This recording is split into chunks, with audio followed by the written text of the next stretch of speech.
기초생활수급을 받고 계신 분들, 혹시 취업을 하거나 월세를 받게 되는 등 상황이 변했는데 신고를 깜빡한 적이 있으신가요?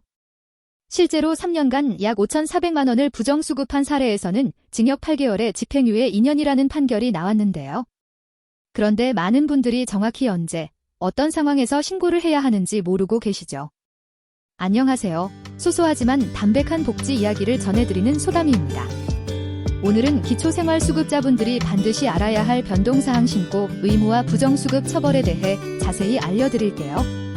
어떤 상황에서 신고를 해야 하는지, 만약 늦게 신고하면 어떤 처벌을 받는지, 그리고 실제 판례까지 구체적으로 설명해드려서 여러분이 실수로 큰 문제에 휘말리지 않도록 도움을 드리겠습니다. 유용한 정보라고 생각되시면 좋아요와 구독 눌러주시면 감사하겠습니다. 먼저 어떤 상황에서 신고를 해야 하는지부터 살펴보겠습니다. 크게 4가지 경우로 나눌 수 있어요. 첫 번째는 소득 변동이 있을 때입니다. 취업을 하거나 아르바이트를 시작한 경우, 연금이나 각종 수당을 받게 된 경우가 여기에 해당되죠. 그런데 많은 분들이 놓치시는 부분이 있어요. 월세를 받게 되거나 부업으로 소득이 생긴 경우도 모두 신고 대상입니다. 두 번째는 재산 변동입니다. 부동산을 샀거나 팔 때, 자동차를 구입할 때, 큰 금액의 금융재산이 생겼을 때 신고해야 해요. 여기서 주의할 점이 있는데 명의만 다르게 해서는 숨길 수 없다는 거죠. 세 번째는 가구원 변동입니다. 결혼, 이혼, 출생, 사망, 이사 등으로 가구 구성이 바뀐 경우에는 반드시 신고해야 해요. 특히 사실혼 관계가 시작되거나 끝난 경우도 마찬가지입니다. 네 번째는 부양의무자 상황 변화입니다. 부양의무자의 소득이나 재산이 크게 변한 경우, 부양의무자가 사망하거나 해외 이주를 한 경우 등이 해당됩니다. 실제로 광주지법에서 다뤄진 충격적인 사례를 하나 말씀드릴게요.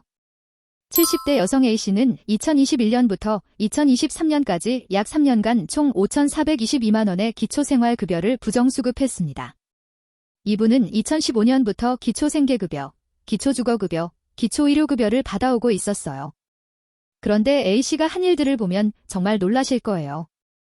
먼저 사실혼 관계인 B씨로부터 주거지에 대한 월세를 받고 있었고 아들 명의의 체크카드를 사용하거나 수백만 원을 받아 생활했습니다. 그런데 가장 놀라운 건 중고 에쿠스 승용차를 구입한 다음 지인 명의로 등록하고 운행했다는 거예요. 에쿠스면 고급 승용차잖아요. 기초생활수급자가 그런 차를 타면서도 급여를 계속 받았다는 겁니다. A씨가 받은 부정수급 내역을 구체적으로 보면 생계급여를 24차례에 걸쳐 670만 원, 주거급여를 42차례에 걸쳐 360만 원을 받았어요. 그리고 기초생활수급자 지위로 병원 진료를 받아서 서구가 의료기관에 175차례에 걸쳐 의료급여 4,392만 원을 지급하게 했습니다. 결국 A씨는 징역 8개월에 집행유예 2년, 보호관찰, 160시간의 사회봉사 명령을 받았어요. 재판부에서는 소득과 재산에 관한 사항이 변동됐을 때는 지체 없이 관할 기관에 신고해야 할 의무를 준수하지 않았다며 준법의식을 찾기 어렵고 각종 급여를 부정으로 받아 죄질이 불량하다고 지적했습니다. 이 사례에서 중요한 건 명의를 다르게 해도 소용없다는 점이에요. 지인 명의로 에쿠스를 등록했지만 결국 다 밝혀졌거든요. 그리고 사실혼 관계에서 월세를 받는 것, 가족으로부터 금전적 지원을 받는 것 모두 신고 대상이라는 걸 보여주는 사례입니다. 그럼 이런 변동사항을 신고하지 않거나 늦게 신고하면 어떤 처벌을 받게 될까요? 가장 기본적으로는 부정수급으로 받은 급여를 전액 돌려줘야 합니다. 생계급여, 주거급여, 의료급여, 교육급여 모두 포함이에요. A씨의 경우도 5,400만 원 전액을 환수해야 하는 상황이 되었죠. 고발 조치 기준도 명확합니다. 부정수급 기간이 6개월 이상이거나 부정수급 금액이 300만 원 이상인 경우에는 검찰이나 경찰에 고발돼요. 이 기준에 미달하더라도 고의성이 농후하거나 보장비용 징수를 거부하는 경우에도 고발 대상이 될 수 있습니다. 처벌 수위는 부정수급의 정도에 따라 달라져요. 국민기초생활보장법 위반 시 1년 이하의 징역 또는 1천만 원 이하의 벌금에 처해질 수 있고 보조금관리법 위반으로는 3년 이하의 징역 또는 3천만 원 이하의 벌금이 부과될 수 있습니다. 부정수급이 확정되면 중점관리 대상자로 등록되어 더 자주 조사를 받게 되고 보장비용 징수 대상자로 차세대 사회보장정보 시스템에 등록되어 관리됩니다. 그런데 다행인 점은 변동사항 신고를 깜빡했더라도 악의적이지 않고 즉시 신고한다면 처벌 수위가 달라질 수 있다는 거예요.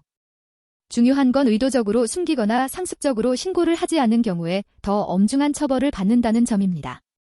A씨의 경우처럼 고의적으로 여러 방법을 동원해서 숨기려 한다면 당연히 처벌이 무거워지죠.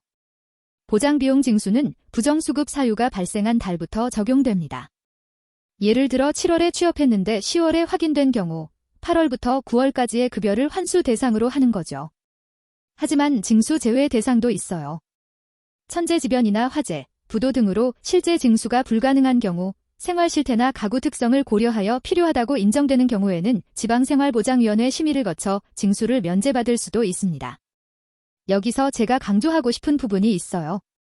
많은 분들이 신고를 미루시는 이유 중 하나가 급여가 중단되거나 줄어들 것에 대한 걱정 때문인데요. 하지만 신고를 하지 않아서 나중에 부정수급으로 처벌받는 것보다는 정직하게 신고하는 것이 훨씬 나은 선택입니다. 김소담 씨의 경우를 예로 들어볼게요. 김소담 씨가 아르바이트를 시작하게 되었다면 아르바이트를 시작한 달에 바로 주민센터에 신고를 해야 합니다. 그러면 소득 변동에 따라 급여액이 조정되거나 자격이 변경될 수 있지만 이는 정당한 절차예요.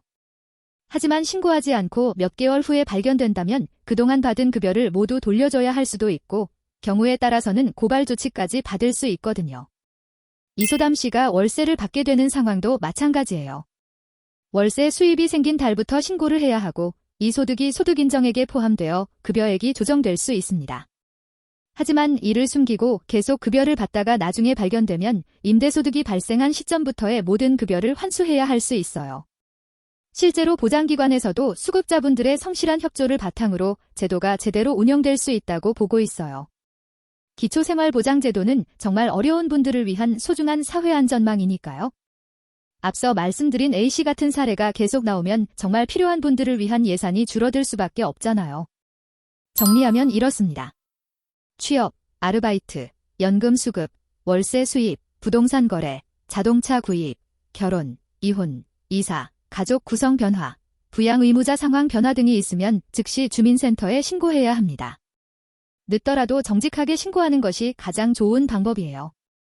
상황에 따라 급여가 중지되거나 감액될 수 있지만 이는 제도의 정상적인 운영이고 부정수급으로 더 큰 문제가 되는 것보다는 훨씬 나은 선택입니다. 특히 부정수급 기간이 6개월 이상이거나 금액이 300만 원 이상이면 고발 조치되고 실제 처벌까지 받을 수 있으니 정말 주의하셔야 해요. 오늘 영상을 통해 변동사항 신고의 중요성과 부정수급의 위험성에 대해 알아보았는데요. 개인의 상황에 따라 결과가 달라질 수 있으니 구체적인 문의사항이 있으시면 거주지 주민센터에 직접 상담받아보시기 바랍니다. 비슷한 경험이 있으시거나 궁금한 점이 있으시면 댓글로 공유해주세요. 여러분의 경험담이 다른 분들에게도 큰 도움이 될 수 있거든요. 도움이 되셨다면 좋아요와 구독 눌러주시면 더 유용한 복지 정보로 찾아뵙겠습니다. 소담이었습니다. 감사합니다.